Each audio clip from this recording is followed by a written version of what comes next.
आज हम लोग दो चीज़ों पे बात करते हैं। एक ग्रेटिंग का रिजॉल्विंग पावर और दूसरा प्रिज्म का। दोनों ही के काम क्या होते हैं? दो बहुत पास के तरंग दैर्ध्य को अलग अलग दिखाते हैं ये। जैसे सोडियम लैंप में अभी एक्सपेरिमेंट किया होगा आपने, तो ग्रेटिंग से आप लोग D1 और D2 दो लाइन देखते हैं और दोनों के तरंग दैर्ध्य का अंतर, दोनों के तरंग दैर्ध्य में अगर आप अंतर निकालें तो 6 इंटू 10⁻⁻10 मीटर का डिफरेंस है। ये क्या करते हैं, ये जो स्पेक्ट्रम्स होते हैं उसको अलग अलग दिखा सकते हैं। जैसे प्रिज्म में आप देखे हैं कि वाइट लाइट जो हमको दिख रहा होता है वो कॉम्बिनेशन ऑफ डिफरेंट कलर्स होते हैं, मतलब अलग अलग रंगों से मिलके बना होता है और हर एक रंग का जो तरंग दैर्ध्य है, हर एक रंग का वेवलेंथ अलग अलग होता है। उसको आपका प्रिज्म अलग कर सकता है। तो कहने का मतलब ये है कि दो बहुत पास के तरंग दैर्ध्य को अलग अलग करने की जो क्षमता होगी ग्रेटिंग द्वारा या प्रिज्म द्वारा, उसको ग्रेटिंग की या प्रिज्म की विभेदन क्षमता कहेंगे। मतलब दो बहुत पास के, दो क्लोज्ड वेवलेंथ को अलग करने की जो एबिलिटी होगी, अलग करने की जो क्षमता होगी, उसको हम लोग ग्रेटिंग की या प्रिज्म की विभेदन क्षमता कहेंगे। एक कॉमन चीज और समझिए, मान लेते हैं दो वेवलेंथ ले लीजिए आप, एक लेमडा, एक तरंग का तरंग दैर्ध्य लेमडा, और दूसरे का कह दीजिए कि लेमडा प्लस डी लेमडा है। ये दोनों वेवलेंथ ग्रेटिंग पे या प्रिज्म पे अगर आपतित होंगी तो इसके लिए जो विभेदन क्षमता होगी, इनको अगर ये अलग अलग कर ले रहा है तो इनकी विभेदन क्षमता आप जानते हैं कि लेमडा बाई डी लेमडा के इक्वल होगा। ये विभेदन क्षमता ग्रेटिंग की है और यही विभेदन क्षमता प्रिज्म का होगा अगर ये दोनों इस वेवलेंथ वाले या इस तरंग दैर्ध्य वाले दो तरंगों को अलग अलग कर ले रहे होंगे तो। क्लियर है बात? सबसे पहले हम लोग इस पे डिस्कशन कर लेते हैं, फिर सिमिलरली हम लोग प्रिज्म के बारे में बात करेंगे। तो मान लेते हैं आपके पास ए बी एक ग्रेटिंग है। इस ग्रेटिंग में इस ग्रेटिंग में n नंबर ऑफ लाइंस हैं, n रेखाएं खींची हुई हैं और उनके लिए ग्रेटिंग अंतराल, grating element a plus B है। ये तो आप जान रहे हैं। इसमें n नंबर ऑफ लाइंस खींचे हुए हैं और इस n नंबर ऑफ लाइंस में जो इंटरवल है a प्लस बी का है, ये आप जान रहे हैं। तो जब ये लाइट रे इस ग्रेटिंग के ऊपर इंसिडेंट होंगे तो ये क्या करते हैं, विवर्तित हो जाते हैं। इनका क्या हो जाएगा, विवर्तन होगा।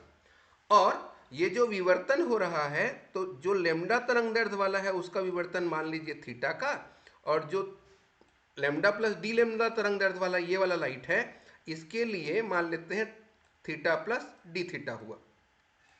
तो सिमिलरली ये जो लेमडा वाले हैं और जो लेमडा प्लस डी लेमडा तरंग दैर्ध्य के जो लाइट रे होते हैं वो थीटा एंगल वाला यहां आके मिल गया मैक्सिमा वाले केस में, और जो थीटा प्लस डी थीटा वाला है उसमें कहाँ पे आके मिल गए, ये यहाँ पे आके मिल गए। और ये रेले की कसौटी आप लोग पढ़े थे, अगर रिजॉल्व करना है किसी भी चीज को तो एक तरंग का जो मैक्सिमा है दूसरे तरंग के मिनिमा से कोइंसाइड होना चाहिए, है ना। तो इसमें क्या हो रहा है, यहाँ एक लाइट रे आकर के यहाँ मिल गया, ये मैक्सिमा वाला केस हुआ। दूसरा लाइट रे यहाँ जाके मिल गया है, ये मिनिमा वाला केस मिल गया है। क्लियर हो गया डायग्राम?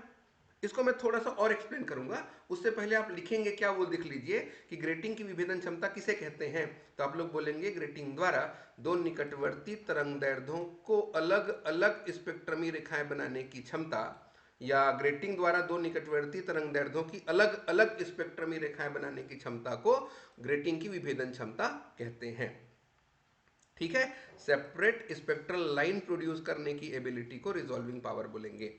अब आपने कहा कि हमारे पास कोई लाइट रे आ रहा है, वो मिक्सचर ऑफ द दो वेवलेंथ से मिलके बना हुआ है। एक वेवलेंथ कितना है, लेमडा, और दूसरे का कितना है, लेमडा प्लस डी लेमडा। इन दोनों में अंतर बहुत ही कम है। अब जब बहुत ही कम है तो उस केस में इसकी विभेदन क्षमता कितनी होगी, अगर इन दोनों को ये अलग अलग कर लेता है तो ग्रेटिंग की विभेदन क्षमता आप कहेंगे लेमडा बाई डी लेमडा होगी। सेम केस प्रिज्म के लिए भी लिखेंगे आप, इसलिए यहां तक आपको समझ में आना चाहिए। आगे गए तो आप क्या कहते हैं, हमारे पास एक ग्रेटिंग लेंगे भैया, ये वाला ग्रेटिंग है ए बी, ये ग्रेटिंग है, इस पे लाइट रे इंसिडेंट हो रहे हैं जिनका वेवलेंथ लेमडा और लेमडा प्लस डी लेमडा है। कितने इसमें लाइंस खींचे हुए हैं, n number of lines draw किए गए हैं, और ग्रेटिंग अंतराल, ग्रेटिंग एलिमेंट कितना है, a प्लस बी का है। अब अगर लेमडा वेवलेंथ के लिए जिसमें थीटा एंगल पे विवर्तन हो रहा है, n कोटि का मुख्य उच्चिष्ट निकालना है यहां, इसके लिए पाथ डिफरेंस कितना होगा, पाथ डिफरेंस कितना होगा, ग्रेटिंग के लिए पाथ डिफरेंस आप लोग निकाल चुके हैं, किसके लिए, मुख्य उच्चिष्ट के लिए। तो मुख्य उच्चिष्ट के लिए कितना होगा, a plus B sine theta equals to N lambda. अब उसी थीटा एंगल के लिए मिनिमा के केस की अगर बात करें, उसी थीटा के लिए अगर आप मिनिमा की बात करेंगे तो ये क्या करेगा, थीटा प्लस डी थीटा वाला जो मिनिमा होगा वहां जाके मिलेगा, है ना। अपने डायग्राम को एक बार देख लीजिए आप। एनवे उच्चिष्ट के समीप प्रथम निम्निष्ट बन रहा है, प्रथम निम्निष्ट बन रहा है थीटा प्लस डी थीटा के लिए।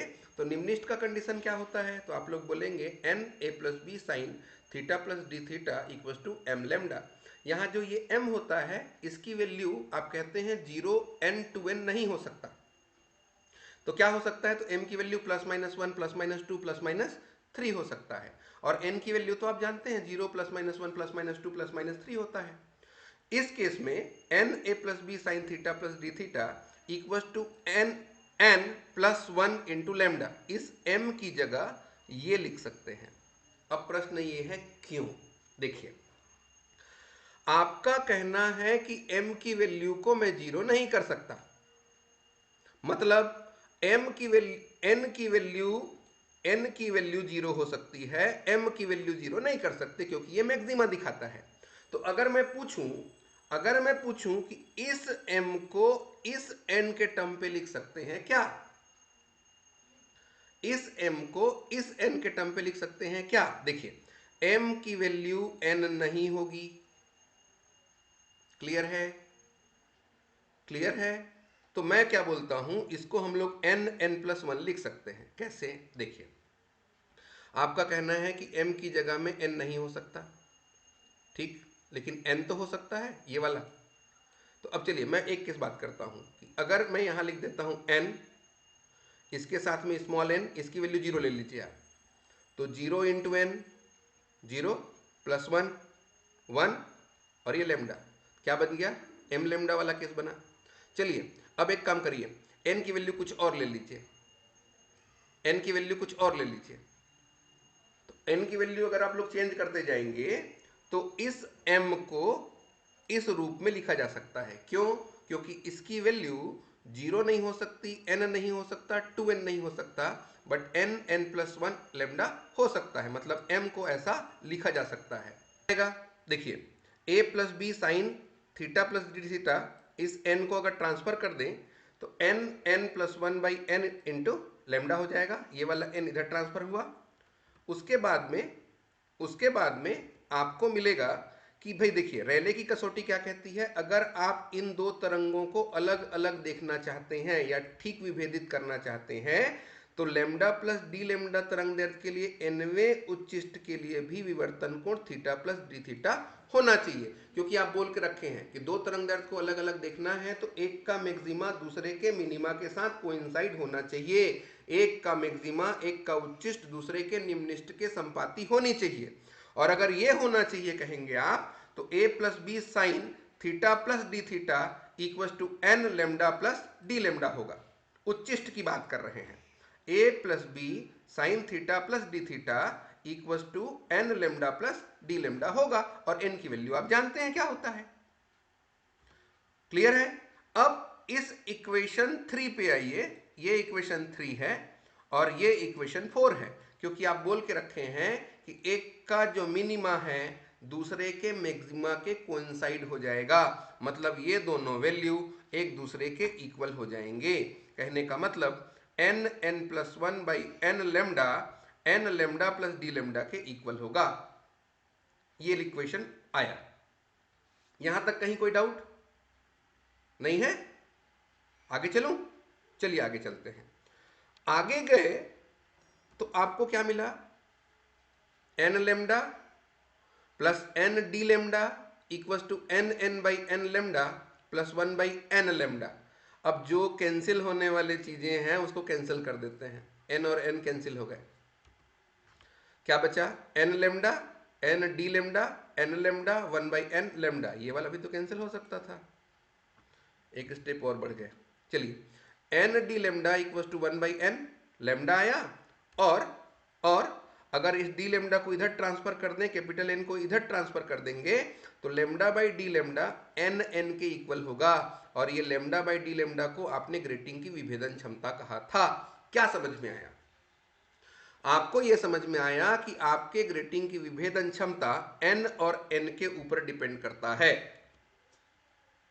n कहने का मतलब ग्रेटिंग पर अंकित कुल रेखाओं की संख्या, और n कहने का मतलब स्पेक्ट्रम का क्रम, इन दोनों के गुणनफल पे डिपेंड करेगा। एक चीज और समझिए, इसका जो प्रोडक्ट है हमेशा कांस्टेंट आएगा। क्यों?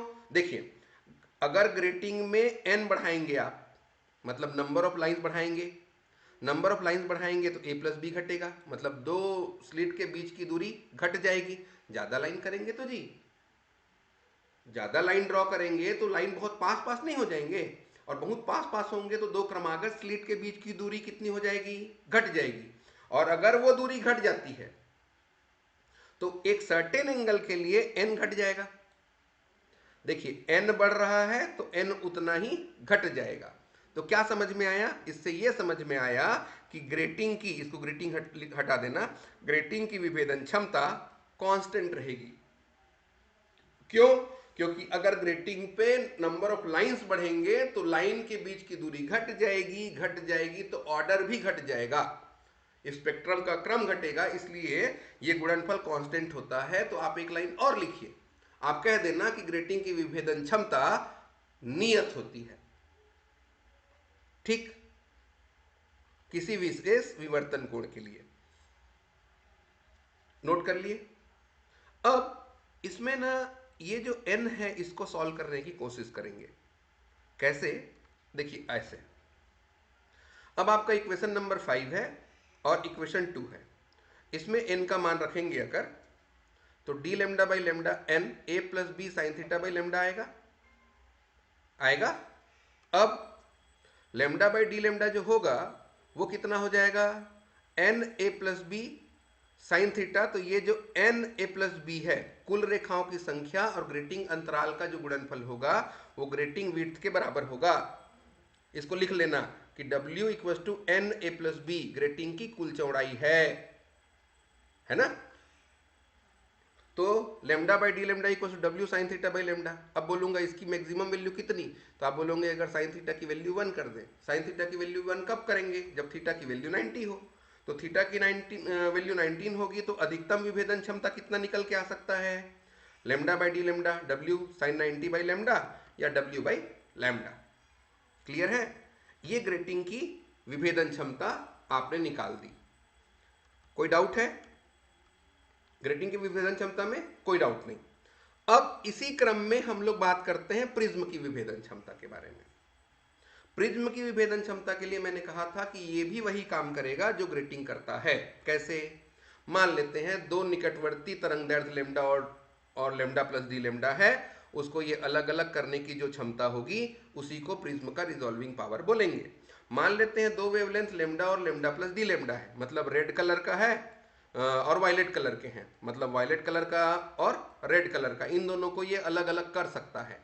तो इसकी विभेदन क्षमता कितना लिखेंगे आप, प्रिज्म की विभेदन क्षमता लेमडा बाई डी लेमडा, ये इक्वेशन 1। यहां तक मैं जल्दी जल्दी बोल दिया हूं क्योंकि ग्रेटिंग पे इसी चीज को आप डिस्कस कर चुके हैं। अब अगर इसी डिस्कशन को आगे बढ़ाएं तो ये एक लाइट सोर्स है जिससे दो लाइट निकल रहे हैं, एक जिसका वेवलेंथ लेमडा है और दूसरा जिसका wavelength lambda plus D lambda है। तो यहां से दो लाइट रे निकले और इस लेंस L1 के ऊपर अगर ये इंसिडेंट हो रहे हैं तो इंसिडेंट होने के बाद क्या हो जाएगा, ये पैरेलल हो गए, है ना। तो ये जो स्फेरिकल वेव फ्रंट है, गोलीय तरंगाग्र है, वो समतल तरंगाग्र बन गया। अब ये समतल तरंगाग्र प्रिज्म के ऊपर आपतित हुआ। ये जो समतल तरंगाग्र है उस प्रिज्म के ऊपर आपतित हो गया और इस डायरेक्शन में निर्गत हो गया है, दो भागों में बट के मतलब एक का तरंगदैर्ध्य लेमडा, और लेमडा तरंगदैर्ध्य के लिए विचलन ज्यादा होता है और लेमडा प्लस डी लेमडा के लिए विचलन कम होता है। एक चीज और ध्यान रखना, ये जो प्रिज्म है ना, ये प्रिज्म का सरफेस दिखा रहे हैं, ए बी सी प्रिज्म का क्रॉस सेक्शन है, और इसके बेस का जो लेंथ है वो टी है, और लैम्डा वेवलेंथ के लिए इसका अपवर्तनांक कितना है, म्यू है। और अगर तरंगदैर्ध्य को बढ़ा देंगे तो वेवलेंथ इसका अपवर्तनांक घट जाएगा। कितना हो जाएगा, मान लेते हैं म्यू माइनस डी म्यू। क्या क्या बोला मैं, एक चीज मैं ये बोल रहा हूं कि अलग अलग तरंगदैर्ध्य के लिए विचलन कोण का मान अधिक होता है। रेड कलर का विचलन यानी कि ज्यादा तरंगदैर्ध्य अगर रहेगा तो उसका विचलन कम होगा, और कम रहेगा तो उसका विचलन ज्यादा होता है। कहने का मतलब ये हुआ कि एक कलर यहां जाके इंसिडेंट हो गए, कहां, आपके वेवलेंथ के मैक्सिमा पे, और दूसरा कहां पे आके मिलेगा, मिनिमा पे। रैले की कसौटी वाला केस फिर यहां पे है, एक का मिनिमा दूसरे के मैक्सिमा से कोइंसाइड होता है। क्लियर हुई बात, क्या क्या बोला हूं उसको लिखिए। आपके पास एक प्रिज्म है जिसके बेस की लंबाई टी है, इसका अपवर्तनांक म्यू है, इसका परिच्छेद एबीसी चित्र में दिखाया गया है। किस स्थिति में रखें इसको, मिनिमम डेविएशन के पोजीशन पे रखा गया है। अब आपने क्या कहा कि दो वेवलेंथ इसके ऊपर इंसिडेंट हुए, लेमडा और लेमडा प्लस डी लेमडा, और एक समतल तरंगाग्र जो बना है बीडी इसके ऊपर आपतित हुआ, और ये सीई और सीएफ के रूप में निर्गत हो गया है। कोई डाउट, कोई डाउट नहीं है। डायग्राम ड्रॉ कर लिया है, बाकी सब समझ में आ गया है, ये एंगल वगैरह बना लिया है, ठीक, ठीक है। अब अगर आगे डिस्कशन को बढ़ाएं तो मैं ये बोलूंगा कि जो कम तरंगदैर्ध्य होते हैं उसका विचलन कोण अधिक होता है, और जो अधिक तरंगदैर्ध्य होता है उसका विचलन कोण कम होते हैं। तो लेमडा के लिए अगर विचलन कोण थीटा है तो लेमडा प्लस डी लेमडा के लिए विचलन कोण थीटा प्लस डी थीटा होगा। कुछ उल्टा कर डाला क्या, कुछ उल्टा कर डाले यार। लेमडा के लिए तरंगदैर्ध्य कितना है एक बार देख तो, लेमडा के लिए तरंगदैर्ध्य कितना है, थीटा प्लस डी थीटा, और लेमडा प्लस डी लेमडा के लिए तरंगदैर्ध्य कितना है, थीटा। थोड़ा उल्टा हुआ बेटा, यहाँ पे लेमडा वेवलेंथ के लिए थीटा प्लस डी थीटा, और इसके लिए थीटा, ऐसा कर लेना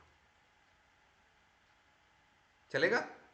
लेमडा के लिए थीटा प्लस डी थीटा का विचलन कोण है, और इसके लिए थीटा का। अब क्या आएगा, देखिए आपके इस वाले केस पे ये क्लियर दिख रहा है, नोट कर लिया ना इसको। अब यहां आते हैं, इस केस में आपका ये जो बेस है इसकी मोटाई तो आपको पता है कि टी है। अगर एक एंगल थीटा है, ये पूरा एंगल कितना, थीटा, ये angle sorry A angle theta है, और ये पूरा angle theta plus D theta है। मतलब वायलेट वाले के लिए यानी कि कम तरंगदैर्ध्य वाले के लिए थीटा प्लस डी थीटा, और इसके लिए थीटा, तो ये एंगल कितना हो जाएगा, डी थीटा का। कौन सा एंगल जी, ई ए जी, या फिर जी ए ई, या एफ ए ई, जो कहना चाहें, उस एंगल को आप डी थीटा बोलेंगे। क्यों, क्योंकि एक एंगल थीटा है, दूसरा angle theta plus D theta है, तो इन दोनों का अंतर निकाल देंगे तो ये वाला एंगल आपके पास निकल आएगा। क्लियर हुआ, क्लियर हुआ। इसी क्रम में आपने ये भी कहा था कि आपका जो अपवर्तनांक होता है तरंगदैर्ध्य बढ़ने के साथ साथ घटता है।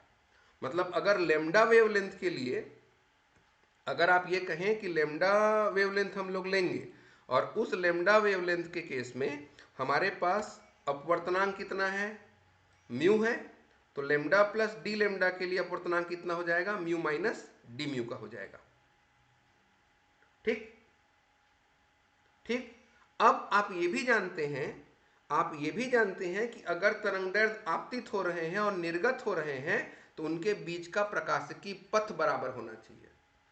क्या बोला मैं, मेरा ये कहना है कि यहां से एक तरंगाग्र BD इसके ऊपर आपतित हुआ, और इस BD के दो हिस्से हुए, एक एक कौन सा, EC, और एक FC। तो कहना यह है कि इन दोनों के बीच का जो ऑप्टिकल पाथ होगा वो एक दूसरे के बराबर होगा, तभी तो ये साथ साथ चलेंगे। नहीं तो अगर ये अलग अलग चले, ये आगे बढ़ जाएगा और ये पीछे रहेगा तो तरंगाग्र बिखर जाएगा।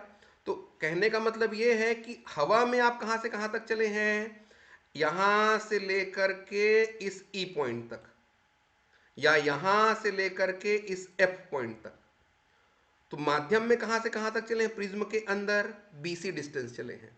किस अपवर्तनांक में? म्यू अपवर्तनांक में। अगर वेवलेंथ लेमडा है तो फॉर्मेट के प्रिंसिपल के हिसाब से वायु में चली गई दूरी माध्यम में चली गई दूरी के बराबर होगी। किसके लिए? आपतित और निर्गत तरंगाग्र के लिए। इंसिडेंट और ट्रांसमिटेड वेव फ्रंट के केस में इनके बीच का ऑप्टिकल पाथ इक्वल होना चाहिए। मतलब D से लेकर के E BC के इक्वल होगा। किस टर्म में? देखिए, D to A और A to F चले आप एयर में, और उसके बाद में आप कहां से कहां तक? B से C तक। कहां से कहां तक? B से C तक। किस में चले हैं? मीडियम में चले गए हैं। तो इसका ऑप्टिकल पाथ कितना है? DA और AF, DA और AF। और इसके लिए कितना हो जाएगा? अपवर्तनांक म्यू है, इसलिए DA plus AF equal to mu into BC। इसी तरीके से इसकी बात करें, किसकी बात करें? D से लेकर के A और A से लेकर के E बराबर होगा mu minus D mu BC के।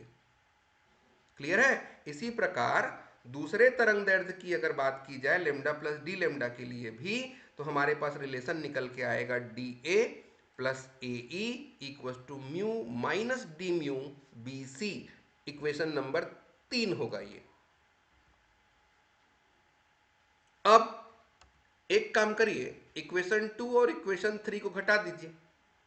अगर घटा दें तो DA plus AF minus DA plus AE equal to mu BC minus mu minus D mu BC हो जाएगा।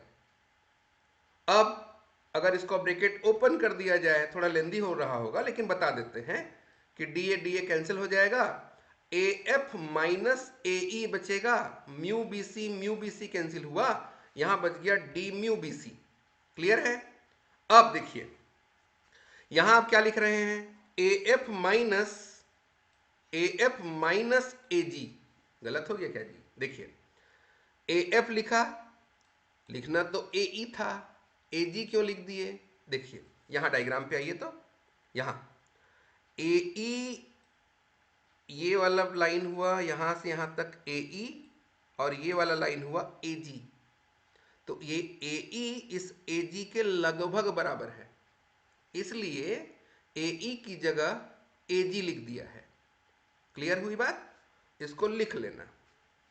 अब यहां AF माइनस AG अगर करेंगे तो GF होगा। करके देखिए, इस AF में डायग्राम में ध्यान दीजिए, AF में AG को माइनस कर देंगे तो GF निकलेगा। हाँ ना? हाँ, लेकिन यहां एक लाइन जरूर लिखना भाई कि AE जो होगा अप्रोक्सीमेटली AG होगा, नहीं तो बाद में कंफ्यूज हो जाओगे। तो AF माइनस AG कितना निकला? GF। अब देखिए ये वाला जो एंगल था उसको कितना बोले थे आप? D theta. और ये एंगल अगर डी थीटा है तो ऑब्वियस है ये वाला एंगल भी डी थीटा होगा। डाउट तो नहीं है भाई? ये वाला राइट एंगल ट्रायंगल बनेगा ना, AEG समकोण त्रिभुज है, तो इसका vertically opposite angle 90 minus D theta होगा। और 90 माइनस डी थीटा अगर ये है तो ये वाला एंगल कम पक्का है डी थीटा होगा। क्यों? क्योंकि ये भी तो आपका परपेंडिकुलर है। तो ये एंगल कितना? D theta. आर्क कितना है इसके लिए? ये वाला GF निकालना है। और इसकी चौड़ाई कितनी मान लेते हैं? B मान लेते हैं। इसकी चौड़ाई मान लेते हैं B और बेस का T। ठीक है, तो GF अगर निकालें तो कोण चाप बटे त्रिज्या, तो ये त्रिज्या हो गई। त्रिज्या कितना ले लीजिए? B। चाप कितना ले लिया? GF। तो कितना आया? चाप GF by B equal to D theta. तो B डी थीटा लिख सकते हैं इसको, CF डी थीटा। और CF कहने का मतलब B। इसकी चौड़ाई, ये जो स्लिट जैसा दिख रहा है, ये प्रिज्म कैसा काम कर रहा है? स्लिट के जैसा। और इस स्लिट की चौड़ाई कितनी हो गई? B। मतलब ये सिंगल स्लिट फ्राउनहोफर डिफ्रेक्शन वाला केस मान सकते हो इसको आप, है ना? ठीक है, एकल विवर्तन वाला केस है, ध्यान रखना। तो ये बी निकल के आया, तो चाप बटे त्रिज्या कर दिए, ये डी थीटा हो गया है। और अगर ये डे थीटा है तो ये कितना हुआ, जी एफ आर्क, ये रेडियस और ये एंगल। तो सी एफ डी थीटा निकल के आ गया। ए एफ माइनस ए जी को जी एफ लिखेंगे और जी एफ को सी एफ डी थीटा लिखेंगे। और अगर सी एफ डी थीटा है तो ये इक्वल हो जाएगा डी म्यू बी सी के। मतलब C F D theta D mu B C के इक्वल होगा। अब ये सी एफ को इसकी चौड़ाई मान लेते हैं, इन दोनों बिंब के बीच की चौड़ाई, और BC को प्रिज्म के बेस की लंबाई मान लीजिए। तो आपका जो फॉर्मूला होगा वो कुछ इस तरीके से बनेगा। कैसे बनेगा?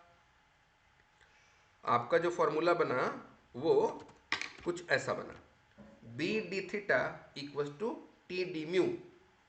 ठीक, अब क्या करें? एकल स्लिट विवर्तन जैसा काम करता है आपका प्रिज्म, बोले थे आप। और उसकी चौड़ाई कितनी है स्लिट की? बी चौड़ाई का स्लिट बना हुआ है। और रेलेस का कसौटी, रेलेस क्राइटेरिया क्या कहता है? अगर किसी चीज को रिजॉल्व करना है तो एक वेवलेंथ का मैक्सिमा दूसरे के मिनिमा से कोइंसाइड होना चाहिए। उस स्थिति के हिसाब से मान लेते हैं इन दोनों के बीच का कोणीय हटाव कितना है? डी थीटा है। और आपका जो प्रिज्म है वो बी चौड़ाई के स्लिट की तरह काम कर रहा है। तो उसके लिए उच्चिष्ट और निम्निष्ट वाली जो स्थिति है वो आधी करेंगे, पूरा नहीं करके आधा करना पड़ेगा ना आपको। आधा क्यों? क्योंकि पहले का मैक्सिमा और दूसरे का मिनिमा से मिलाते हैं, इसलिए। तो इस केस में आपको पता है कि B sine D theta equal to lambda आया प्रथम क्रम के लिए। अब चूंकि डी थीटा का मान बहुत कम है तो इसको क्या लिख सकते हैं आप?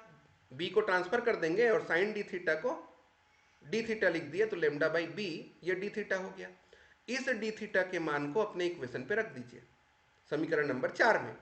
तो समीकरण 4 में ये मान अगर रखेंगे तो बी और बी कैंसिल हो जाएगा, lambda equal to T D mu आया।